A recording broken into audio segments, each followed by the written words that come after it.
ഈ ശ്രദ്ധാഞ്ജലി ചടങ്ങിൽ സംബന്ധിക്കുന്ന സംഘത്തിന്റെ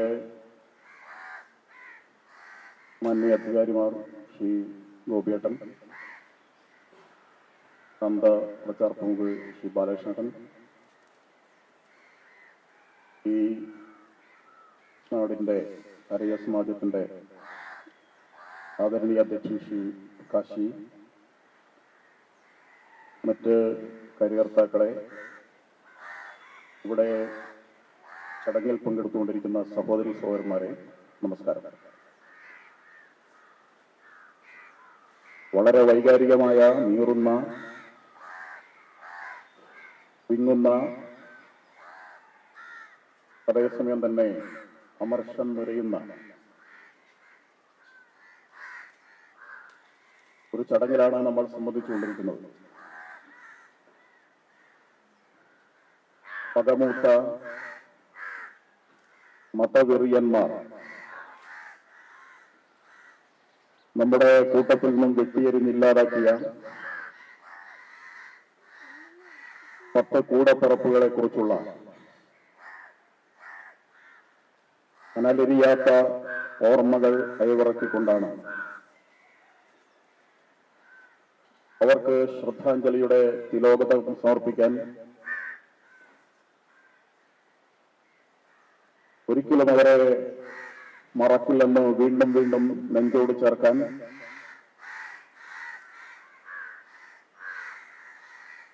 ധർമ്മ സംരക്ഷണത്തിനിടയിലെ പോരാട്ടത്തിനിടയിൽ വീരവൃത്തി വരിച്ച് ബ്രഹ്മകപാലം ഭേദിച്ച് ബ്രഹ്മലോകത്ത് വാണരുളുന്ന അവരുടെ ആത്മാക്കൾക്ക് നിത്യശാന്തി നേരുവാൻ വേണ്ടിയാണ് നമ്മളിവിടെ ഒരുമിച്ച് കൂടിയിട്ടുള്ളത്.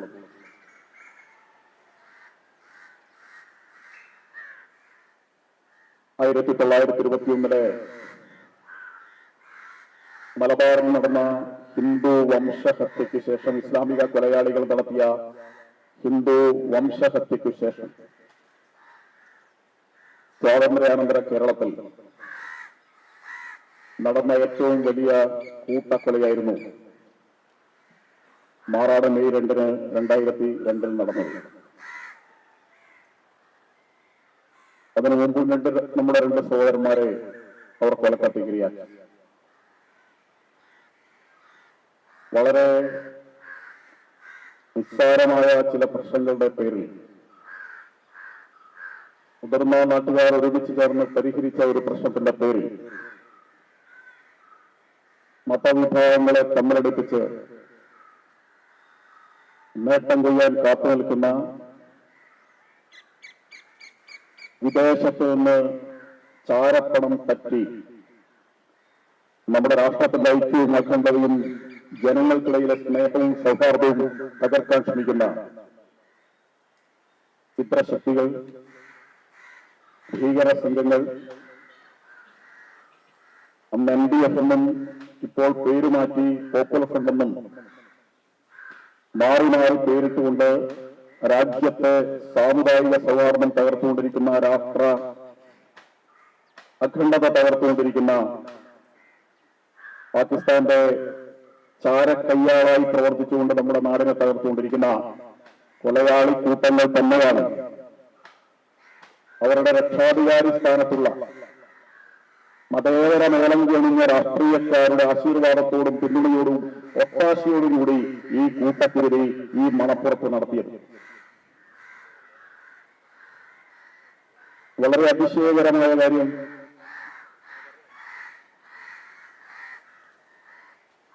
അതിരുകളില്ലാതെ,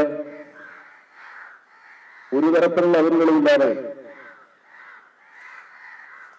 ഒരേ തൊടിയിൽ അപ്പുറത്തും ഇപ്പുറത്തും വീടുകളിൽ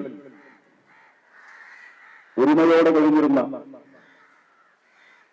കടലിന്റെ മക്കളായി ജീവിച്ച്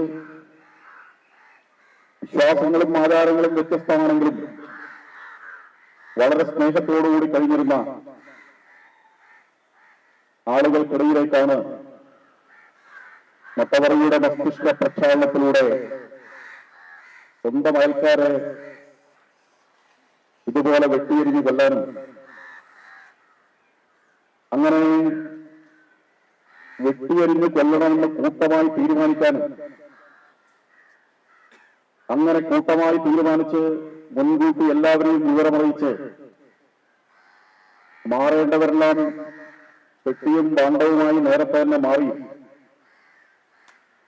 അവശേഷിക്കുന്ന ആളുകൾ അക്രമികൾ ഒത്താശ ചെയ്യാനുള്ള എല്ലാ തയ്യാറെടുപ്പുകളും നടത്തി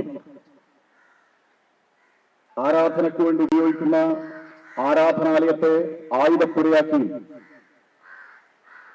അവിടെ തൂക്കിയിട്ട തീയതി കാണിക്കുന്ന കലണ്ടറിൽ കൃത്യമായി കൂട്ടക്കല നടത്തേണ്ട മെയ് 2 എന്നത് ചുവന്ന വട്ടത്തിൽ അടയാളപ്പെടുത്തി വളരെ കരുതിക്കൂട്ടി വളരെ ആസൂത്രിതമായി ഒരു സമൂഹമൊന്നാകെ ഒരുമിച്ച് തീരുമാനിച്ചാണ് തങ്ങളുടെ കൂടപ്പുറപ്പുകളായ സഹോദരന്മാരായ ആളുകളെ അന്യമതസ്ഥരാണെന്ന ഒറ്റ കാരണം കൊണ്ട് ക്രൂരഹത്യക്കിരയാക്കിയത്. കേരളത്തെ ഭാരതത്തെ ഞെട്ടിച്ച ആ കൂട്ടക്കുല പിന്നിട്ട് 2 ദശാബ്ദങ്ങൾ പിന്നിടുകയാണ്. അതിനിടയിൽ നമ്മുടെ നാട്ടിൽ ഒരുപാട് മാറ്റങ്ങൾ വന്നു കഴിഞ്ഞു. തീർച്ചയായും നമുക്ക് നമ്മുടെ എല്ലാവരുടെയും മനസ്സ് ആകുലമാണ്, അസ്വസ്ഥമാണ്. പക്ഷേ നമ്മുടെ സമൂഹം, നമ്മുടെ പ്രസ്ഥാനം എതിരാളികളെ പോലെ ഒരു കൊലയാളി കൂട്ടമല്ല. അവരുടെ ശൈലിയല്ല, അവരുടെ രീതിയല്ല നമ്മുടെ ഈ രാഷ്ട്രത്തെ നയിക്കുന്നവരാണ്. ഈ രാഷ്ട്രത്തെ ലോകോത്തര ശക്തിയാക്കി മാറ്റണം എന്ന് ആഗ്രഹിച്ചുകൊണ്ട് 100 കൊല്ലക്കാലമായി 100 കൊല്ലത്തോളമായി പ്രവർത്തിച്ചുകൊണ്ടിരിക്കുന്നവരാണ്. അവർ നാടിനെ തകർക്കാൻ ശ്രമിക്കുന്നവരാണ്. നമ്മൾ നിർമ്മിക്കാൻ പരിശ്രമിച്ചുകൊണ്ടിരിക്കുന്നവരാണ്. അതുകൊണ്ട് തന്നെ 2 കൂട്ടരുടെയും ചെയ്തിയും സമീപനവും 2 ഒന്നല്ല. ഈ വൈകാരിക സന്ദർഭത്തിൽ ഒരു കാര്യം എല്ലാവരുടെയും ശ്രദ്ധയിലേക്ക് പറയുകയാണ്. നമ്മുടെ നാട്ടിലെമ്പാടും ഇതുപോലെ നമ്മുടെ ആയിരക്കണക്കിന് സഹപ്രവർത്തകന്മാർ കൊലക്കത്തിക്കിരയായിട്ടുണ്ട്. അത് കാശ്മീർ മുതൽ കന്യാകുമാരി വരെ ഉണ്ട്. സാധാരണ പ്രവർത്തകന്മാർ മുതൽ ഏറ്റവും ഉയർന്ന നേതാക്കന്മാർ വരെയുണ്ട്. നമ്മൾ ഈ സമ്മേളിക്കുന്നതിന്റെ 4 കിലോമീറ്റർ അപ്പുറത്ത് ജനസംഘത്തിന്റെ അഖിലേന്ത്യാ സമ്മേളനം നടന്ന 60കളുടെ അവസാനം ആ സമ്മേളനത്തിൽ അധ്യക്ഷനായി തെരഞ്ഞെടുക്കപ്പെട്ട പണ്ഡിറ്റ് ദീൻദയാൽ ഉപാധ്യായ അദ്ദേഹം കോഴിക്കോട് നിന്ന് തിരിച്ചുപോയത് 40ാമത്തെ ദിവസം മുഗൾസരായി റെയിൽവേ സ്റ്റേഷൻ അടുത്ത് വെച്ച് ട്രെയിനിൽ വെച്ച് കൊലയപ്പെട്ടു. അന്ന് അദ്ദേഹം ജനസംഘത്തിന്റെ അഖിലേന്ത്യാ അധ്യക്ഷൻ മാത്രമല്ല, ഭാരതം മുഴുവനും ശ്രദ്ധിക്കുന്ന ദേശസ്നേഹിയായ നേതാവായി, സംഘത്തിന്റെ പ്രചാരകനായി, സർവരും ആദരിക്കുന്ന സമുന്നത വ്യക്തിത്വമായി. അദ്ദേഹം കൊല ചെയ്യപ്പെട്ടതിന് ശേഷം നടന്ന ശ്രദ്ധാഞ്ജലി ചടങ്ങിൽ, ഇതുപോലത്തെ ചടങ്ങിൽ പ്രഭാഷണം നടത്തിയത് ശ്രീ അടൽ ബിഹാരി വാജ്പേയി. മനസ്സ് വിങ്ങി നിൽക്കുന്ന ആ സന്ദർഭത്തിൽ ശ്രീ അടൽജി പറഞ്ഞു, അദ്ദേഹത്തിന്റെ കാവ്യമയമായ വികാരാർദ്രമായ ഭാഷയിൽ, നമ്മുടെ ദീനദയാൽജി ഒരു അമൃത കുംഭമായിരുന്നു. ഇപ്പോൾ ആ കുംഭം ഉടഞ്ഞിരിക്കുക. പക്ഷേ കുംഭം ഉടഞ്ഞെങ്കിലും അമൃത് ഈ ഭാരതം മുഴുവനും പരക്കും. അതായിരുന്നു അടൽജിയുടെ വാക്ക്.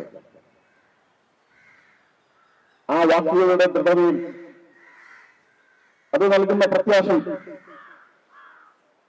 അതിൽ ഒളിപ്പിച്ചു വച്ച ഭാവിയെക്കുറിച്ചുള്ള സമ്മോഹനമായ സൂചനകളും ആ ചടങ്ങിൽ പങ്കെടുത്ത എല്ലാവരെയും കോരിത്തിരിപ്പിച്ചു. അടൽജി പറഞ്ഞത് കുംഭം ഉടഞ്ഞു, പക്ഷേ അമൃത് പരക്കും എന്നാണ്. ആ അമൃത് പരന്നു. കുംഭമുടച്ചവർ ആഗ്രഹിച്ചത് ദീനദയാൽജിയെ കൊല ചെയ്തതിലൂടെ ദീനദയാൽജി ഡോക്ടർ ശ്യാമപ്രസാദ് മുഖർജി എന്ന് പറയുന്ന ഏറ്റവും സമുന്നതനായ നേതാവ് ദീനദയാൽജിയെ കുറിച്ച് പറഞ്ഞത്, ഇതുപോലെ 2 ദീനദയാൽജിമാരുണ്ടെങ്കിൽ ഞാൻ ഈ രാഷ്ട്രത്തിന്റെ ഭാവി ഭാഗതയം 10 വർഷം കൊണ്ട് മാറ്റി വരയ്ക്കുമെന്ന് പറഞ്ഞിട്ടുണ്ട്. അത്രയും സമർത്ഥനായ, കുശാഗ്രനായ, അതുല്യനായ സംഘാടകനായിരുന്നു ദീനദയാൽജി. ആ ദീനദയാൽജിയുടെ കൊലപാതകത്തിന് ശേഷം നമ്മുടെ പ്രസ്ഥാനത്തെ അതോടുകൂടി ഇല്ലാതാക്കാം എന്ന് വ്യാമോഹിച്ച രാഷ്ട്രീയ എതിരാളികൾ അവരിപ്പോൾ ഇവിടെയുണ്ട്. അവരുടെ ഇപ്പോഴത്തെ അവസ്ഥയെന്താണ്? അമൃത പരന്നു. ഈ നാട് മുഴുവനും ആ അമൃത പ്രവാഹത്താൽ ആപ്ലാവിതമായിരിക്കുകയാണ്.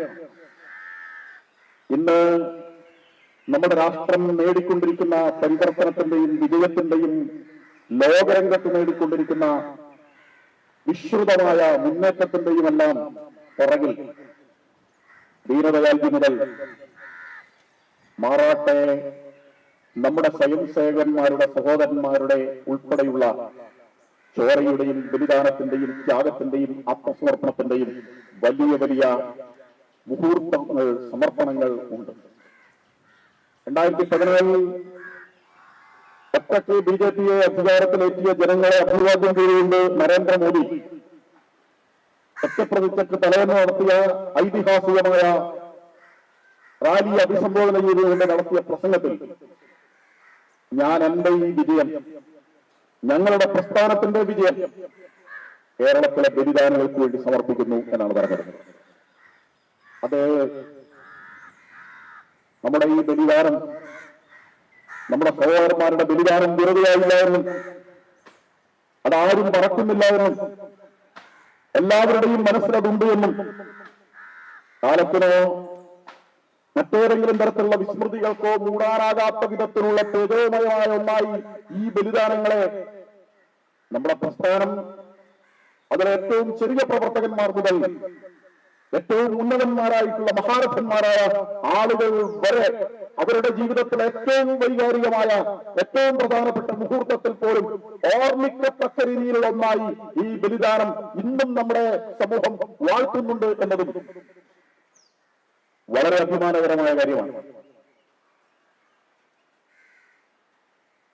വലിയ സംഘർഷത്തിലായിരുന്നു അന്ന് ഈ നാട്, എല്ലാവർക്കും അറിയാവുന്നതാണ്.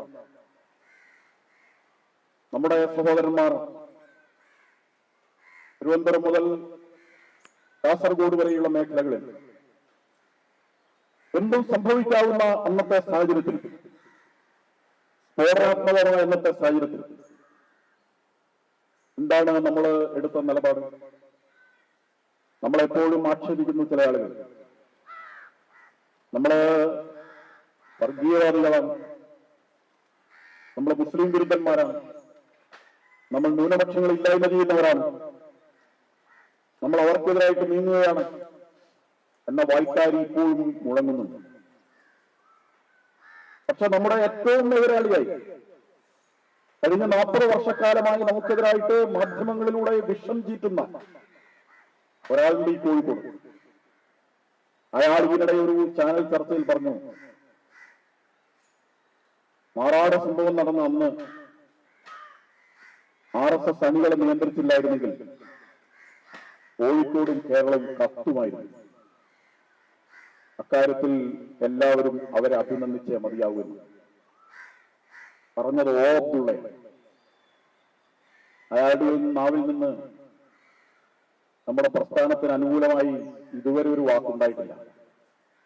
പക്ഷെ സത്യമെന്നായാലും പുറത്തു വരും, ആർക്കും പറയേണ്ടി വരും. അന്ന് വൈകാരികമായി സമ്മർദ്ദത്തിന് അടിമപ്പെടാതെ വൈകാരികമായി ഉയർന്നു ചിന്തിച്ച് നമ്മുടെ നാടിനെയും നമ്മുടെ നാടിന്റെ സമാധാനത്തെയും നമ്മുടെ സഹോദരന്മാരെയും സംരക്ഷിക്കുക എന്നുള്ളതാണ്. അതോടൊപ്പം തന്നെ സമാധാനത്തെ സംരക്ഷിക്കുക എന്നുള്ളതാണ് ഏറ്റവും ഉയർന്ന കർത്തവ്യം എന്ന് ചിന്തിച്ച ഉത്തരവാദിത്തമുള്ള ഒരു പ്രസ്ഥാനമാണ് നമ്മുടെ പ്രസ്ഥാനം.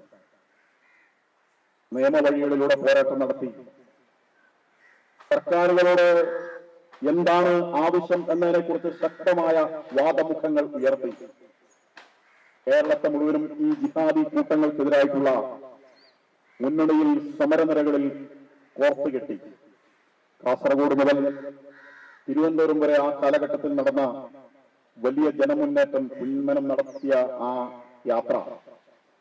യാത്രയിലൂടെ സമാർജിച്ച ശക്തി അവസാനം സർക്കാരിന് ചർച്ച നടത്തേണ്ടി വന്നു. നമ്മൾ ഉന്നയിച്ച ആവശ്യങ്ങളെല്ലാം, ഈ നാടിനെ സംബന്ധിച്ച ആവശ്യങ്ങളെല്ലാം അംഗീകരിക്കേണ്ട സാഹചര്യം ഉണ്ടായി എന്നതെല്ലാം നമ്മുടെ മുമ്പിലുണ്ട്. വളരെ നിസ്സാരമായ പ്രശ്നങ്ങളെ ഊടിപ്പെരിപ്പിച്ച് കലാപങ്ങളിലേക്ക് നയിക്കുക. എന്താണ് നമ്മുടെ അത്ഭുതകാലം? ഇവിടെ ഞാൻ മനസ്സിലാക്കിയിടത്തോളം ഒരു പുതുവത്സരാഘോഷത്തിനിടയിൽ എന്തോ ഒരു പെൺകുട്ടിയുടെ കൈ പിടിച്ചു എന്നൊക്കെ പറഞ്ഞുകൊണ്ടാണ് കലാപത്തിന് തുടക്കമിടുന്നത്. ഒരു നാട്ടുപ്രദേശത്ത് വളരെ വളരെ സ്വാഭാവികമായ അങ്ങനെ എന്തെങ്കിലും ഉണ്ടെങ്കിൽ മുതിർന്നവർ വളരെ പെട്ടെന്ന് പരിഹരിക്കുന്ന അത്തരം ഒരു പ്രശ്നം. പിടിച്ച കൈ വെട്ടിക്കളയുക, അയാളെ കൊന്നുകളയുക എന്നതാണ് തീരുമാനമെങ്കിൽ നമ്മുടെ ഈ നാട്ടിൽ എന്തൊക്കെ കാര്യങ്ങൾ നടക്കും? കണ്ണൂരിൽ ഒരു സംഭവം. എന്താണ് ഹിന്ദുവിന്റെ പാരമ്പര്യം ഇത്തരം കാര്യങ്ങൾ എന്നതിനെ കുറിച്ചാണ്. അവിടെ ചിറക്കൽ രാജവംശത്തിൽ ഒരു രാജകുമാരി ഉണ്ടായി. അവർ കുടിക്കുന്നതിനിടയിൽ ഒഴുക്കിൽപ്പെട്ടു. നീന്തി തുടിക്കുന്ന വെള്ളത്തിൽ മുങ്ങിത്താഴുന്ന ആ പെൺകുട്ടിയെ കണ്ട് വഴിയിൽ നടന്നു പോവുകയായിരുന്ന ഒരു ചെറുപ്പക്കാരൻ ചാടിയിട്ട് അവിടെ കൈക്ക് പിടിച്ച് കരയിലെത്തിച്ചു. വെപ്രാളത്തിനിടയിൽ അവളുടെ വസ്ത്രം ഒലിച്ചു വരും. അയാൾ ഒരു വസ്ത്രം അവൾക്ക് കൊടുത്തു, കരയിൽ വെച്ച വസ്ത്രം. അയാളുടെ പാട്ടിന് പോയി. അവളോടി കൊട്ടാരത്തിന്റെ മുറ്റത്തെത്തിയപ്പോ തിരുമേനി ചോദിക്കുന്നത്, നീ എന്താ ഈ വേഷത്തിൽ, ഇങ്ങനെ എന്താ സംഭവിച്ചത് എന്ന് ചോദിച്ചു. അവള് വെപ്രാളത്തോടുകൂടി പറഞ്ഞ് വെള്ളത്തിൽ ഒലിച്ചുപോയി, ആരോ ഒരാളെന്നെ രക്ഷിച്ചു. എങ്ങനെയാ രക്ഷിച്ചതെന്ന് ചോദിച്ചു. എന്റെ ഈ കയ്യിൽ പിടിച്ച് വലിച്ചഴച്ച് കൊണ്ടുവന്നു, അയാൾ തന്ന തുണിയാണ് ഞാൻ ഉടുത്തിരിക്കുന്നത് എന്ന് പറഞ്ഞു. തിരുമനസ്സിലെ കൽപ്പന ഉടനെ വന്നു. പാണിഗ്രഹണം കഴിഞ്ഞിരിക്കുന്നു, വസ്ത്രദാനവും കഴിഞ്ഞിരിക്കുന്നു, ഇനി നിന്നെ അവന്റെ കയ്യിൽ ഏൽപ്പിക്കണം. പരിചാരകന്മാരെ വിളിച്ച് അവൻ അന്വേഷിച്ചു കൊണ്ടുവരാൻ പറഞ്ഞു. നടന്നു പോവുകയായിരുന്നു, അവരെ പിടിച്ചുകൊണ്ടുവന്നു. പിടിച്ചുകൊണ്ടുവന്നിട്ട് അവനോട് പറഞ്ഞു, ഈ പെണ്ണ് നിനക്കുള്ളതാണ്.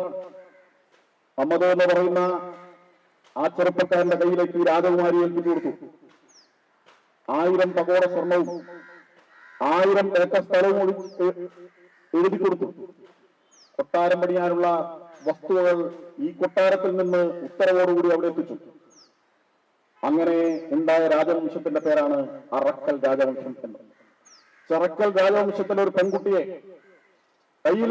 കൈ പിടിച്ച ആ മുസ്ലിം യുവാവിന്റെ കയ്യിലേക്ക് രാജകുമാരി ഏൽപ്പിച്ചു കൊടുത്ത് ഒരു രാജവംശത്തെ തന്നെ ഉണ്ടാക്കി കൊടുത്ത പാരമ്പര്യമാണ് ഹിന്ദുവിന്റെ പാരമ്പര്യം. ആ രാജവംശം, ചിറക്കൽ രാജവംശവും അറക്കൽ രാജവംശവും ഇപ്പോഴും ആ ബന്ധം കാത്തു സൂക്ഷിക്കുന്നു. ചിറക്കൽ രാജവംശത്തിൽ ആരെങ്കിലും മരിച്ചാൽ, തീപ്പെട്ടാൽ, വീറ പറഞ്ഞാൽ അറക്കൽ രാജവംശത്തിൽ ആളുകൾ വിത്തലയും പുകയിലുമായി തുണിയുമായൊക്കെ ഇപ്പോഴും വരും. അങ്ങോട്ടും ഇങ്ങോട്ടും ആ ബന്ധം തുടരുന്നുണ്ട്. എന്താണ് നമ്മുടെ നാടിന്റെ ബന്ധം എങ്ങനെയായിരുന്നു എന്നതിന്റെ സൂചനയാണ്. എന്തായിരുന്നു കോഴിക്കോട് സാമൂതിരിയുടെ തീരുമാനം? കോഴിക്കോട് സാമൂതിരി തീരുമാനിച്ചത്, ഉത്തരവിട്ടത്, വെള്ളിയാഴ്ചകളിൽ പറക്കുന്ന ഹിന്ദു വീടുകളിലെ ആൺകുട്ടികളെ മുസ്ലിമാക്കി വളർത്തണമെന്നാണ്. അങ്ങനെ മുസ്ലിമാക്കി വളർത്തിയിട്ട് മുസ്ലിങ്ങൾക്ക് കൊടുക്കുകയാണ്. ചരിത്രത്തിലും ഭൂതകാലത്തും ഇതുപോലെ ഹിന്ദുക്കൾ ചെയ്ത ഒരുപാട് നന്മകളുണ്ട് എന്ന കാര്യം വിദേശത്ത് നിന്ന് വന്ന ആളുകൾ വളരെ എണ്ണത്തിൽ കുറവായിരുന്നെങ്കിലും അവർക്ക് ആരാധന നടത്താനുള്ള പള്ളി പണിയാൻ സ്ഥലവും പള്ളി കെട്ടാനുള്ള വസ്തുക്കളുമെല്ലാം കൊടുത്തത്, കെട്ടാൻ പെണ്ണിനെ കൊടുത്തത്, അങ്ങനെ എല്ലാ തരത്തിലുള്ള സാഹോദര്യ ഭാവത്തോടുകൂടി എല്ലാം സമർപ്പിച്ച ഒരു ജനതയാണ് ഹിന്ദു സമൂഹം എന്നത്. മുസ്ലിം സമൂഹത്തിലെ ഉൽപ്പതിഷ്ണുക്കളെ പുരോഗമന ചിന്താഗതിക്കാരായിട്ടുള്ള മതം തലക്ക് ഭ്രാന്തായി പിടിക്കാത്ത ആളുകൾ ഇപ്പോഴും പറയുന്നുണ്ട്. കഴിഞ്ഞ വർഷം ഒരു പുരോഹിതൻ അവരുടെ നബിദിനത്തിന്റെ പ്രഭാഷണത്തിൽ ഇതെല്ലാം പറഞ്ഞു. നമ്മൾ ആ കൊടുങ്ങല്ലൂരിലെ പള്ളി പണിയാൻ വേണ്ടി തയ്യാറെടുത്തപ്പോ പള്ളി പണിയാനുള്ളൊന്നും ഞങ്ങളുടെ കയ്യിലില്ല എന്ന് പറഞ്ഞപ്പോ, അവിടുത്തെ രാജാവിനോട് പറഞ്ഞപ്പോ, രാജാവ് ഹിന്ദുക്കളെ വിളിച്ചുകൂട്ടിയിട്ട് ഈ കാര്യം പറഞ്ഞപ്പോ, ക്ഷേത്രമെടുക്കാൻ വേണ്ടി ഈർന്നു വെച്ച മരവും ക്ഷേത്രത്തിന് വേണ്ടി കൊണ്ടുവന്ന കല്ലും തന്നെയാണ് ഞങ്ങൾ മുസ്ലിങ്ങൾ ആദ്യത്തെ പള്ളി പണിതത് എന്നവർ പറയുകയാണ്. ഇതൊക്കെയായിരുന്നു കഴിഞ്ഞ നാളുകളിൽ ഇവിടെ ഉണ്ടായിരുന്നത്. പക്ഷെ ഇപ്പോൾ ചില ആളുകൾക്ക് അവർക്ക് പണമുണ്ട്, കള്ളക്കടത്തിലൂടെ ഉണ്ടാക്കുന്ന പണം, വെട്ടിപ്പിലൂടെയും തട്ടിപ്പിലൂടെയും ഉണ്ടാക്കുന്ന പണം, കുഴൽപ്പണമായി വരുന്ന പണം, വളഞ്ഞ വഴിയിലൂടെയും നികുതി വെട്ടിപ്പിലൂടെയും ഉണ്ടാക്കുന്ന പണം, വിദേശത്തുനിന്ന് കടത്തിക്കൊണ്ടുവരുന്ന പണം, ആ പണത്തിന്റെ പൊങ്ങച്ചത്തിൽ, ആ പണത്തിന്റെ ധാർഷ്ട്യത്തിൽ, ആ പണത്തിന്റെ അഹങ്കാരത്തിൽ, ആ പണത്തിന്റെ കൊഴുപ്പിൽ പഴയതെല്ലാം മറക്കുകയാണ്. പഴയ മൂല്യങ്ങളെയെല്ലാം, ബന്ധങ്ങളെയെല്ലാം, സ്നേഹങ്ങളെയെല്ലാം, നന്മകളെയെല്ലാം എല്ലാം ഞെരിച്ചുകളയാണ്, ചവിട്ടി ഞെരിച്ചുകളയാണ്. എന്നിട്ട് വെല്ലുവിളിക്കുക. എന്താണ് വെല്ലുവിളി? നിങ്ങൾ ആരാണെന്ന് ഞങ്ങൾക്കറിയാം, നിങ്ങൾ എന്താണെന്ന് ഞങ്ങൾക്കറിയാം, നിങ്ങൾ എവിടെയാണെന്ന് ഞങ്ങൾക്കറിയാം, നിങ്ങളുടെ വീട് എവിടെയാണെന്ന് ഞങ്ങൾക്കറിയാം, നിങ്ങളുടെ നാട് എവിടെയാണെന്ന് ഞങ്ങൾക്കറിയാം, ഞങ്ങൾ ലിസ്റ്റ് തയ്യാറാക്കിയിട്ടുണ്ട്, നിങ്ങളെ ഓരോരുത്തരെയും വകവരുത്തും. 1200 കൊല്ലം മുമ്പ് ഇരവാദം പറയുന്ന ആളുകളുണ്ട്. മുസ്ലിങ്ങൾ ഇരകളാക്കപ്പെടുകയാണ്. അതിന് പിന്തുണ കൊടുത്തുകൊണ്ട് നമ്മുടെ മതേതര കോപ്രായക്കാർ എല്ലാ തരത്തിലുള്ള പിന്തുണയും കൊടുത്തുകൊണ്ട് സദാസന്നദ്ധരായ അടിയലിന്റെ ചിപ്പ് എന്ന് പറഞ്ഞ് ചാടാൻ തയ്യാറായി നിൽക്കുന്ന ആളുകളുമുണ്ട്. അവർ മനസ്സിലാക്കേണ്ട ഒരു കാര്യം, 1200 കൊല്ലം മുമ്പ് ഈ ഭാരത നാട്ടിൽ ഇങ്ങോട്ട് കടന്നു വന്ന് ആദ്യമായി കൊലപാതകം നടത്തിയത്, കൂട്ടക്കൊല നടത്തിയത് മുസ്ലിങ്ങളാണ്. ഏറ്റവും അവസാനം ഭാരതത്തിൽ ഒരു ഹിന്ദുവിനെ കൊന്നതും പാലക്കാട് മുസ്ലിങ്ങൾ തന്നെയാണ്. ആദ്യത്തെ കൊലപാതകവും അവസാനത്തെ കൊലപാതകവും നടത്തിയ ആളുകളാണ് ഞങ്ങളെ ഇവിടെ ജീവിക്കാൻ സമ്മതിക്കുന്നില്ല, ഞങ്ങളെ ഇവിടെ കൊല്ലുകയാണ്, ഞങ്ങളെ പീഡിപ്പിക്കുകയാണ് എന്നൊക്കെ പറയുന്നത്. സ്വാതന്ത്ര്യ സമരത്തിന്റെ സമയത്ത് ആ സമരത്തിൽ പങ്കെടുക്കാതെ മാറുന്ന ആളുകൾ സമരത്തിൽ കൊണ്ടുവരാൻ വേണ്ടിയാണല്ലോ ഗാന്ധിജി ഏതോ നാട്ടിലെ കൊച്ചിയിലുള്ള ഖലീഫയുടെ സ്ഥാനം നഷ്ടപ്പെട്ട കാര്യം ഏറ്റെടുത്തിട്ട് ഇവിടെ കിടാവത്ത് സമരമൊക്കെ നടത്തിയിട്ട് ഹിന്ദു കൂട്ടക്കൊലക്കുള്ള വഴിമരുന്ന് ഇട്ടുകൊടുത്തത്. എന്നിട്ടും അവർ സ്വാതന്ത്ര്യ സമരത്തിൽ പങ്കെടുത്തോ? അവരുടെ ആവശ്യം ഒറ്റ ഒന്നായിരുന്നു, ഞങ്ങൾക്ക് വേറെ രാജ്യം വേണം, ഞങ്ങൾക്കിവിടെ ഹിന്ദുക്കളുടെ കൂടെ താമസിക്കാൻ പറ്റില്ല. അങ്ങനെ അവർ ചോദിച്ചു, കൊടുക്കില്ലെന്ന് എല്ലാവരും പറഞ്ഞു. അവസാനം കൊടുത്തു. നാട് വിഭജിതമായി. 47 ആഗസ്റ്റ് 15 പാകിസ്ഥാനും ഇന്ത്യയും വെവ്വേറെ. നമ്മുടെ നാട്ടിൽ ആ സമയത്തും നമ്മുടെ കോഴിക്കോട്, നമ്മുടെ മലപ്പുറത്ത്, കണ്ണൂരിൽ മലബാറിൽ ഹിന്ദിയിലൊന്നും ഉറുദുവിലൊന്നല്ലോ മുദ്രാവാക്യം പിടിച്ചത്. ചിരിച്ചു നേടി പാകിസ്ഥാൻ, പൊരുതി വാങ്ങും ഹിന്ദുസ്ഥാൻ എന്നാണ്. കുറെ കൂടി ഗ്രാമങ്ങളിലെത്തുമ്പോ മുദ്രാവാക്യത്തിന്റെ ശൈലി മാറി. എട്ടണക്ക് കത്തി വാങ്ങി കുത്തി വാങ്ങും പാകിസ്ഥാൻ എന്നാണെന്ന് വിളിച്ചത്. 47 മുമ്പ് എട്ടണക്ക് കത്തി വാങ്ങി കുത്തി വാങ്ങും പാകിസ്ഥാൻ എന്ന് വിളിച്ചത് ഉറുദുവിലും ഹിന്ദിയിലല്ല, മലയാളത്തിലാണ്. ആ വിളിച്ച ഉപ്പാപ്പമാരുടെ മക്കളൊന്നും എവിടെയും പോയിട്ടില്ല. അവരൊക്കെ ഇവിടെയുണ്ട്. അവർ കൈമാറിയ വർഗീയ വരിയുണ്ട്. ആ വരിയുടെ സ്പർദ്ധയാണ് അവർ പടർത്തിക്കൊണ്ടിരിക്കുന്നത്. അങ്ങനെ ജനങ്ങൾക്കിടയിൽ ദേശവിരുദ്ധതയുടെ, രാജ്യവിരുദ്ധതയുടെ വികാരം പടർത്തിയെടുത്താണ് അവരിവിടുത്തെ സൗഹാർദ്ദം തകർക്കാൻ വേണ്ടി ശ്രമിക്കുന്നത്. മുസ്ലിങ്ങളെ വല്ലാതെ പീഡിപ്പിച്ചു ഇവിടെ എന്നാണ് പറയുന്നത്. 1947 ആഗസ്റ്റ് മാസം 15-ാം തീയതി സ്വാതന്ത്ര്യം കിട്ടുമ്പോൾ ഇന്ത്യയിൽ ഉണ്ടായിരുന്ന മുസ്ലിങ്ങൾ 3 കോടിയാണ്. അന്നത്തെ ജനസംഖ്യയുടെ 8%. എന്നാൽ 21ആവുമ്പോൾ എത്രയുണ്ട്? ഇപ്പൊ 21 കോടിയുണ്ട്. 3 കോടി 7 ഇരട്ടിയായി 21 കോടിയായി വളർന്നിരിക്കുകയാണ്. ഇവിടുത്തെ ഹിന്ദുക്കൾ മുസ്ലിങ്ങളെല്ലാം ഞെക്കിക്കൊന്നു, കഴുത്ത് ഞെരിച്ചു കൊന്നു, വെട്ടിക്കൊന്നു, ശ്വാസം മുട്ടിച്ചു കൊന്നു. ഇതൊക്കെയാണല്ലോ ആരോപണം. എന്നിട്ടെങ്ങനെയാ 3 കോടി 21 കോടിയായി വളർന്നത്? അതേ സമയത്ത് തന്നെ ഉണ്ടായ രാജ്യമാണല്ലോ പാകിസ്ഥാൻ. അത് ഖുർആന്റെ അടിസ്ഥാനത്തിലുള്ള ഇസ്ലാമിക ശരീഅത്തിന്റെ അടിസ്ഥാനത്തിലുള്ള ഭരണമാണല്ലോ അവിടെ നടക്കുന്നത്. അവർ വളരെ സഹോദരവും സമാധാനവും സ്നേഹത്തിലാണല്ലോ പറയുന്നത്. അന്യമതക്കാരൊക്കെയോട് എന്തൊരാളാണ് പേരൂറുന്ന വാക്കുകളിലൂടെയാണല്ലോ സംസാരമൊക്കെ. അങ്ങനെ പാകിസ്ഥാനിലെ ഹിന്ദുക്കളെ അവർ സ്നേഹം കൊണ്ട് വീർപ്പ് മുട്ടിച്ച് ഗാഠാലിംഗനം ചെയ്ത് അവസാനം ഇപ്പൊ കണക്ക് നോക്കുമ്പോൾ 30% ഉണ്ടായിരുന്ന ഹിന്ദുക്കൾ ഇപ്പൊ പാകിസ്ഥാൻ 3%. 10-1 കുറഞ്ഞു. ബാക്കി എല്ലാവരെയും സ്നേഹം കൊണ്ട് പാലും പേരും ഒക്കെ കൊടുത്ത് അങ്ങനെ സ്നേഹം കൊണ്ട് വീർപ്പുമുട്ടിച്ച് അവരങ്ങനെ ആ എണ്ണം കുറച്ച് കൊണ്ടുവന്നു.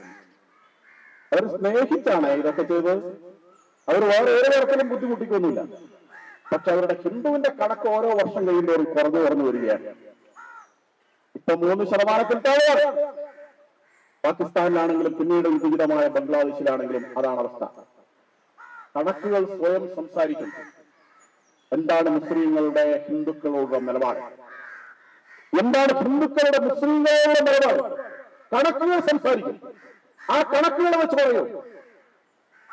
എന്തുകൊണ്ടാ പാകിസ്ഥാനിലെ ഹിന്ദുക്കൾ എവിടെ പോയി? ആദ്യമായി പോയോ? അവർക്കെല്ലാം എന്ത് സംഭവിച്ചു? ശരിയാണ്, കുറച്ചാളുകൾ നിൽക്കക്കള്ളിയിൽ ഒരു തരത്തിലും രക്ഷയില്ലാതെ കുറച്ചുപേർ ഇങ്ങോട്ട് വന്നു. ബാക്കിയുള്ളവർ കൊല്ലപ്പെടുകയോ മതപരിവർത്തനം ചെയ്യപ്പെടുകയോ ചെയ്തു. ഇപ്പോ കഴിഞ്ഞ ആഴ്ചയല്ലേ ഒരു സ്ത്രീ, ഇപ്പൊ പുണ്യമാസമല്ലേ, ചാവാറായി പൊട്ടിത്തെറിച്ച ആളുകളെ കൊല്ലുകയാണ്. ആൾക്കൂട്ടത്തിനിടയിലേക്ക് പോയിട്ട് വസ്ത്രത്തിനിടയിൽ ബോംബ് വെച്ച് പൊട്ടിത്തെറിക്കുകയാണ്. പണ്ടേ നീ തുലയുന്നു വിളക്കും കെടുത്തുന്നു കുമാരനാശൻ പറഞ്ഞ പോലെ സ്വയം ഇല്ലാതായിട്ട് ബാക്കിയുള്ളവരുടെ ജീവൻ കെടുത്തുകയാണ്. ഇതൊക്കെ മതത്തിന്റെ പേരിലാണ്. എന്നാൽ അവിടെ ശൈലിയുണ്ടോ? അവിടെ സമാധാനമുണ്ടോ? സ്ത്രീകളിൽ തന്നെ വലിയ വിഭാഗം ഇപ്പോൾ സമ്മതിക്കുന്ന ഒരു കാര്യമുണ്ട്. ലോകത്ത് അവര് നമസ്കാരം നടത്തുമ്പോ കുനിഞ്ഞ് ഭൂമിയിൽ മുത്തി എഴുന്നേൽക്കുന്നതിനിടയിൽ പിൻഭാഗവും ശരീരവും അവശേഷിക്കുന്ന ഉറപ്പ് ഒറ്റ രാജ്യമേ ഇപ്പോൾ ലോകത്തുള്ളൂ. അത് ഇറാനാണ്. ബാക്കിയുള്ള സ്ഥലത്തൊക്കെ പൊട്ടിത്തെറിയാണ്. പാകിസ്ഥാനിലും കഴിഞ്ഞ ദിവസം കാബൂളിൽ വലിയ പൊട്ടിത്തെറിയുണ്ട്. അഫ്ഗാനിസ്ഥാനിൽ ഇതെല്ലാം സംഭവിച്ചിട്ട്, ഇത് പൊരുതി വാങ്ങിയിട്ട്, ഇത് കുത്തി വാങ്ങിയിട്ട് ആ നാട്ടിലെന്താ ഇപ്പൊ അവസ്ഥ? അവിടുത്തെ ഭരണവ്യവസ്ഥ എന്താണ്? അവിടെ ജനാധിപത്യം ഉണ്ടോ? അവിടുത്തെ അവസ്ഥ എന്താണ് എന്നുള്ളത് നമ്മൾ കഴിഞ്ഞ ദിവസം കണ്ടല്ലോ. സാമ്പത്തികമായി തകർന്ന്, മൂല്യങ്ങൾ തകർത്ത്, ലോകരാഷ്ട്രങ്ങൾക്കിടയിൽ ഒരു തെമ്മാടി രാഷ്ട്രം എന്നുള്ളവരാണ് പാകിസ്ഥാനിൽ പറയപ്പെടുന്നത്. അവിടുത്തെ മദ്രസകൾ മുഴുവനും അറിയപ്പെടുന്നത് ഭീകരരുടെ നഴ്സറികളെന്നാണ്, ഹാച്ചറികളെന്നാണ്. അവിടെ വിരിയുന്ന ഭീകര കുഞ്ഞുങ്ങളാണ് ലോകം മുഴുവൻ സമാധാനം കൊടുക്കുന്നത് എന്നാണ്. പാകിസ്ഥാൻ കൊടുത്തവർ, വിഭജിച്ചു കൊടുത്തവർ, അതിനുവേണ്ടി പൊരുതി വാങ്ങിയവർ, കുത്തി വാങ്ങിയവർ, അവരിപ്പോ എന്താ അതിനെ കുറിച്ച് പറയുന്നത്? എന്നിട്ട് അവിടുന്ന് മതം മാറാൻ തയ്യാറല്ലാതെ, മരിക്കാൻ തയ്യാറല്ലാതെ കുറച്ച് ആളുകൾ നമ്മുടെ നാട്ടിലേക്ക് വന്നു, അഭയാർത്ഥികളായി വന്നു. അങ്ങനെ കുറെ കാലമായി അഭയാർത്ഥികളായി വന്ന ആളുകൾ പാകിസ്ഥാനിൽ നിന്നും ബംഗ്ലാദേശിൽ നിന്നും അഫ്ഗാനിസ്ഥാനിൽ നിന്നും വന്ന അഭയാർത്ഥികളായി വന്ന ആളുകൾ, അവർക്ക് എവിടെ ഓടിപ്പോകാൻ പറ്റുക? അവർക്ക് സൗദി അറേബ്യയിൽ ഓടിപ്പോകാൻ പറ്റുമോ? ചൈനയിൽ പോയാൽ കമ്മ്യൂണിസ്റ്റുകാർ കയറ്റുവോ? വേറെ ഏതെങ്കിലും രാജ്യത്ത് പോയാൽ കയറ്റുവോ? അവർ ചെയ്ത കുറ്റം എന്താ? അവർ ചെയ്ത കുറ്റമൊന്നുമല്ല.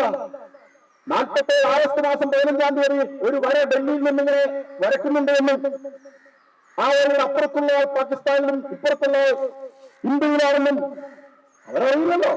അവർ രാത്രി എന്നത്തെ പോലെ 1947 ആഗസ്റ്റ് 14-ാം തീയതി ഇറങ്ങി. രാവിലെ എഴുന്നേൽക്കുമ്പോൾ ഡൽഹിയിൽ നിന്ന് പ്രഖ്യാപനമാണ്, നിങ്ങളിനി പാകിസ്ഥാനിലാണ്. അങ്ങനെ പെട്ടുപോയ 30% ഹിന്ദുക്കൾ അവർക്ക് വേണ്ടിയുള്ള ഭൂമി പ്രത്യേകം ചോദിച്ചു വാങ്ങിയാണ്. പാകിസ്ഥാനിൽ പെട്ടുപോയ ഹിന്ദുക്കൾക്കുള്ള പ്രത്യേക ഭൂമി ചോദിച്ചു വാങ്ങിയിട്ട് 5 ജില്ലയും കൂടി അവസാനം വാങ്ങിയാണ്. എന്നിട്ട് അവരെന്താ ചെയ്തത്? അവരെ അവിടെ നാട്ടി ഓടിച്ചു, അവരെ കൊന്നു. അവിടെ നിന്ന് ഇങ്ങോട്ട് വന്ന ഡൽഹിയിലേക്ക് വന്ന ഇന്ത്യയിലേക്ക് വന്ന മുഴുവൻ ട്രെയിനുകളിലും തലയടത്ത കബന്ധങ്ങളെ പാർസലയച്ചില്ലേ? അങ്ങനെ വന്ന മൃതശരീരങ്ങളുടെ കൂടെ പെട്ടുപോയിട്ടൊക്കെ വന്ന ഓടി രക്ഷപ്പെട്ടു വന്ന ആളുകൾ ഇവിടെ കുറെ കൊല്ലായിട്ട് കഴിയുകയാണ്. ഇപ്പോൾ അധികാരത്തിലുള്ള നരേന്ദ്രമോദി സർക്കാർ അങ്ങനെ അഭയാർത്ഥികളായി വന്ന ആളുകൾ, ഈ നാട്ടിൽ ജീവിക്കുന്ന അഭയാർത്ഥികളായ ആളുകൾ, അവർക്ക് വേണ്ടി ആരെങ്കിലും വാദിക്കോ? ബംഗ്ലാദേശിൽ നിന്ന് ഇതുപോലെ വന്ന അനധികൃതമായി കുടിയേറിയേണ്ട ബംഗ്ലാദേശികളുണ്ട്. ആ ബംഗ്ലാദേശികൾ അനധികൃതമായി ഇവിടെ വന്നതെന്ന് മാത്രമല്ല, അവർ അനധികൃതമായ കെട്ടിടങ്ങളൊക്കെ പണിതുയർത്തി ഓരോന്നില്ലാതെ പണിതുയർത്തിയിട്ട് വലിയ ക്വാർട്ടേഴ്സൊക്കെ ഉണ്ടാക്കി താമസിക്കുകയാണ്. അങ്ങനെ താമസിച്ചു എന്ന് മാത്രമല്ല, എന്നിട്ട് അവിടെ നിന്ന് ഇങ്ങോട്ട് കയറി വന്ന് അനധികൃതമായി ഇവിടെ കയറി വന്ന് ഇവിടെ കെട്ടിടമൊക്കെ ഉണ്ടാക്കി താമസിച്ചു എന്ന് മാത്രമല്ല, എന്നിട്ട് അതിന്റെ മുമ്പിലൂടെ ഹനുമാൻ ജയന്തിയുടെ ഒരു ഘോഷയാത്ര ആക്രമണം അവിടെ വെച്ചേക്കൂലെന്ന് മാത്രമല്ല, ഇവിടെയും വെച്ചേക്കില്ലെന്ന്, ഇവിടെ ഇതൊന്നും നടത്താൻ സമ്മതിക്കൂലെന്ന്. അവസാനം അധികൃതന്മാരെ നോക്കുമ്പോൾ ഇതൊക്കെ അനധികൃതമായിട്ടുള്ള നിർമ്മാണമാണ്. അത് പൊളിച്ചു കളയാൻ വേണ്ടി പോയപ്പോ നമ്മളെ നേതാക്കന്മാരൊക്കെ ചാടി ബുൾഡോസർ മുമ്പിൽ വീഴുകയാണ്. തൊടാൻ പറ്റില്ല. കാരണം എന്താണ്? ഇത് മുസ്ലിങ്ങളാണ്. മുസ്ലിങ്ങളെ ഇവിടെ തൊടാൻ പറ്റില്ലല്ലോ. മുസ്ലിങ്ങൾ വിശുദ്ധ ജന്മങ്ങളാണല്ലോ. ഈ പാർട്ടിയുടെ നേതാക്കന്മാർ ഭരിക്കുന്ന കേരളത്തിലാണ് ഒരനധികൃതമല്ലാതെ സ്വന്തമായി അധ്വാനിച്ചുണ്ടാക്കിയ ഭൂമിയിൽ കെട്ടിയ കൂരയുടെ പടിഞ്ഞിട്ടാട്ട് പോയി കല്ലിട്ടിട്ട് ഇറങ്ങണമെന്ന് പറഞ്ഞിട്ട് തവിട്ടി പുറത്താക്കുന്നത്. അവിടെ ഒരു പ്രശ്നമില്ല. പക്ഷെ അവിടെ അനധികൃതമായി വന്ന ആളുകളുടെ അനധികൃതമായി നിർമ്മിച്ച നിർമ്മാണങ്ങൾ പൊളിക്കാൻ വേണ്ടിയിട്ട് കോർപ്പറേഷൻ ആളുകൾ വന്നപ്പോ പോലീസ് വന്നപ്പോ അവർക്കെതിരായിട്ടാണ് നീങ്ങുന്നത്. സുപ്രീം കോടതി അർദ്ധരാത്രിയല്ല കൂടിയിട്ട് പൊളിക്കാൻ പറഞ്ഞു. എവിടെയൊക്കെ എത്തിയിരിക്കുന്നു ജിഹാദികളുടെ സ്വാധീനം? എന്തുകൊണ്ടാ? 5 വക്കീലന്മാരാ ചെന്നിരിക്കുന്നത്. ആര്? ദിവസം മണിക്കൂറിന് 5 ലക്ഷം 10 ലക്ഷമാണ് അവർ പറയാണ്. അവരിപ്പോ സ്റ്റേ കോടതി ഇപ്പോ സ്റ്റേ കിട്ടുമല്ലോ, ഇപ്പൊ സ്റ്റേ ചെയ്യണം. 5 ആളുകൾ. ആരാ ഇവർക്ക് പണം കൊടുക്കുന്നത്? ആരാ ഇവരെ ഇപ്പോ തീറ്റിപ്പോറ്റുന്നത്? ആരാ ഇവരെ സംരക്ഷിക്കുന്നത്? ഇവരെ വോട്ടർമാരാക്കിയിട്ട് വോട്ട് മേടിക്കണം. അങ്ങനെ വന്ന ആളുകൾ അവിടെയുണ്ട്. പക്ഷേ അപ്പുറത്തുനിന്ന് അഭയാർത്ഥികളായിട്ട് ഒരു രക്ഷയില്ലാതെ വന്ന ഹിന്ദുക്കളായ ആളുകൾ, ഹിന്ദുക്കൾ, ബുദ്ധമതക്കാർ, സിഖ് മതക്കാർ, ജൈനന്മാർ, ക്രിസ്ത്യാനികൾ, അഫ്ഗാനിസ്ഥാനിലും പാകിസ്ഥാനിലും ബംഗ്ലാദേശിൽ നിന്നും ഒരു രക്ഷയില്ലാതെ ജീവനും പ്രാണനും കയ്യിൽ പിടിച്ചുകൊണ്ടും മാനവും കയ്യിൽ പിടിച്ചുകൊണ്ട് ഓടിപ്പം വന്ന ആളുകൾ. അങ്ങനെ വന്ന ആളുകൾ, അവർക്ക് റേഷൻ കാർഡില്ല, അവർക്ക് ജീവിക്കാനൊരു സൗകര്യമില്ല, അവരുടെ കുട്ടികളെ ഇവിടുത്തെ സ്കൂളിൽ പഠിപ്പിക്കാൻ പറ്റുന്നില്ല, അവർക്ക് താമസിക്കാൻ ഒരു വീടില്ല, അവർക്കൊരു കുടിലുണ്ടെങ്കിൽ അവർക്ക് കറണ്ട് കിട്ടൂല. അങ്ങനെയൊക്കെ നരകിക്കുന്ന ആളുകളോട് അവരുടെ അമ്മ വീട്ടിലേക്ക് വന്നാണ്. ഭാരതം അവരുടെ അമ്മ വീടാണ്. അവരോട് ഇങ്ങോട്ട് വന്നാണ്. നരേന്ദ്രമോദി സർക്കാർ തീരുമാനിച്ചു അവർക്ക് പൗരത്വം കൊടുക്കാം. എന്തായിരുന്നു ബഹളം? എന്താ പ്രകടനം നടന്നത്? രാജ്യം മുഴുവൻ എന്തൊക്കെ പ്രകടനം നടന്നത്?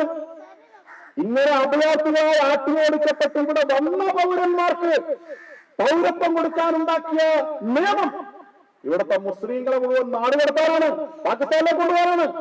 ഇവിടുന്ന് ഇപ്പൊ എല്ലാവരും കെട്ടുമുട്ടെടുത്ത് പോകേണ്ടത്. ബസ് പിടിച്ചോ, റെഡിയായിക്കോ, പോയിക്കോ. പള്ളിയിലും മുക്കുമാരും ഉള്ളവാരും രാഷ്ട്രീയക്കാരും എല്ലാം മുസ്ലിങ്ങളെ കുത്തിയിളക്കി നുണപ്രചരണം നടത്തി ഈ നാട്ടിൽ ഒരുപോലെ ജീവിച്ചിരുന്ന സഹോദര സമുദായങ്ങൾക്കിടയിൽ സ്പർദ്ധയും വിദ്വേഷവും എല്ലാം വളർത്തിയിട്ട് ഒരു ഹിന്ദു ഒരു അതോർപ്പിടി നടത്തുന്നുണ്ടെങ്കിൽ ആ പിടിയെ പോയി സമം വിളിക്കാൻ പാടില്ല, ഹിന്ദുവിനെ ഒറ്റപ്പെടുത്തണം എന്നെല്ലാം പറഞ്ഞ് എന്തൊക്കെ പ്രചരണങ്ങൾ ഇവിടെ നടന്നു. എന്നിട്ട് ഇപ്പൊ 2 കൊല്ലമായല്ലോ. എത്ര ആൾ പോയി? എത്ര ആളെ പറഞ്ഞു വെച്ചു? ഞങ്ങളോർപ്പമല്ലോ. ഇങ്ങനെയുള്ള നുണപ്രചരണമാണ് ഇവിടെ നടക്കുന്നത്. മുസ്ലിങ്ങൾക്ക് അതിന്റെ പേര് തക്കിയ എന്നാണ്. തക്കിയ എന്ന് പറഞ്ഞാൽ മതത്തിന് വേണ്ടി നുണ പറയാനാണ്. അങ്ങനെ നുണ പറഞ്ഞ് കുത്തിയിളക്കി നമ്മുടെ സർക്കാർ സംവിധാനങ്ങളെ, നമ്മുടെ ഗവൺമെന്റിനെ, നമ്മുടെ പാർലമെന്റ് പാസാക്കിയ നിയമത്തെ, നമ്മുടെ സംവിധാനങ്ങളെ എല്ലാം ഇതുപോലെ പ്രചരണം നടത്തിയിട്ട് തകർക്കാനാണ് ശ്രമിക്കുന്നത്. അതിലെല്ലാവരും ഉണ്ടല്ലോ. ഹൈക്കോടതിയിൽ നിന്ന് വിരമിച്ച ജഡ്ജിയല്ലേ വിരമിച്ചിട്ട് ഒരാഴ്ച കൊണ്ട് കഴിഞ്ഞിട്ട് പറയുന്നത് ഇവിടെ മുസ്ലിങ്ങളെല്ലാം നാട് കടത്താൻ പോട്ട നിയമം കൊണ്ടുവരുന്നത്. എന്താ അതിന്റെ അർത്ഥം? ഈ മതം തലക്ക് പിടിച്ചാൽ ജഡ്ജിയും അയാളുടെ നിലവാരം വളരെ താണ്, സാധാരണ മതപ്രാന്തനെ പോലെ സംസാരിക്കും എന്നാണ് അത് വ്യക്തമാക്കുന്നത്. വസ്തുതകളെ മറച്ചു പിടിക്കുക, അതിനെല്ലാവരും ഒത്താശ ചെയ്യുക. ഈ നിലയിലുള്ള സാഹചര്യം എങ്ങനെ ഉണ്ടായത്? സാഹചര്യം വളരെ വ്യക്തമാണ്. ഇതുപോലുള്ള സ്പർദ്ധ, ഇതുപോലുള്ള കാര്യം മുമ്പുണ്ടായിരുന്നോ? മുമ്പിങ്ങനെയുള്ള സാഹചര്യം ഉണ്ടായിരുന്നില്ല. എല്ലാവരും ഒരുപോലെ ജീവിച്ചിരുന്നത്. അപ്പുറത്തെ ഇപ്പുറത്ത് അങ്ങോട്ടും ഇങ്ങോട്ടും പോയിരുന്നില്ലേ? ഇവിടെ തീപ്പെട്ടിയിൽ എവിടെ നിന്ന് പോയി മേടിച്ചിരുന്നില്ലേ? തീയില്ലെങ്കിൽ മേടിച്ചിരുന്നില്ലേ? അരിയില്ലെങ്കിലും തേങ്ങയില്ലെങ്കിലും അപ്പുറത്തെ വീട്ടിൽ നിന്ന് മേടിച്ചിരുന്നില്ലേ? മതം നോക്കിയും ജാതി നോക്കിയാണ് ഇവിടുത്തെ ജീവിച്ചിരുന്നത്, അല്ലല്ലോ. മുസ്ലിം സ്ത്രീകൾ അവരിതുപോലെ ഈ ശരീരവും ഒന്നും കാണാതെ മൂടിക്കെട്ടിയാണ് കൊണ്ട് നടന്നിരുന്നത്. അവർ ധരിച്ചിരുന്ന വസ്ത്രങ്ങൾ നമുക്ക് ഓർമ്മയില്ലേ? ആരാ വരുന്നത് നമുക്ക് മനസ്സിലാവില്ലേ? ഇപ്പൊ ആരാ വരുന്നത് മനസ്സിലാവോ? ഇതിനുള്ളിൽ ആരാണെല്ലാം തിരിയോ? അങ്ങനെയുള്ള വേഷവിധാനങ്ങൾ ഈ അടുത്ത് വന്നതല്ലേ? ഇത് ലോകത്ത് എവിടെയെങ്കിലും ഉണ്ട്? ഇവിടെ മാത്രമല്ലേ ഉള്ളൂ. സ്ത്രീകൾ എന്ന് ധരിച്ചിരുന്ന വസ്ത്രധരിച്ചിരുന്ന തട്ടം, അവരുടെ മതാചാര പ്രകാരമുള്ള തട്ടം, അത് എല്ലാവരും അംഗീകരിക്കുന്ന, ആദരിക്കുന്ന, എല്ലാവരും ഉൾക്കൊള്ളുന്ന, ബഹുമാനിക്കുന്ന വസ്ത്രധാരണമായിരുന്നില്ലേ? ആർക്കെന്താ പ്രശ്നം ഉണ്ടായിരുന്നത്? പക്ഷെ പിന്നീട് മെല്ലെ മെല്ലെ മെല്ലെ മെല്ലെ ഇതിനെല്ലാം ഈ നിലയിലാക്കി മാറ്റുന്ന നിലയിൽ തീവ്രവാദികൾ ഇവിടെ പ്രവർത്തിച്ചു. 1992 90-കളിൽ ഇവിടെ വലിയ പ്രശ്നമുണ്ടായി. എന്താ പ്രശ്നം ഉണ്ടായത്? വലിയ പ്രചരണം ഉണ്ടായി.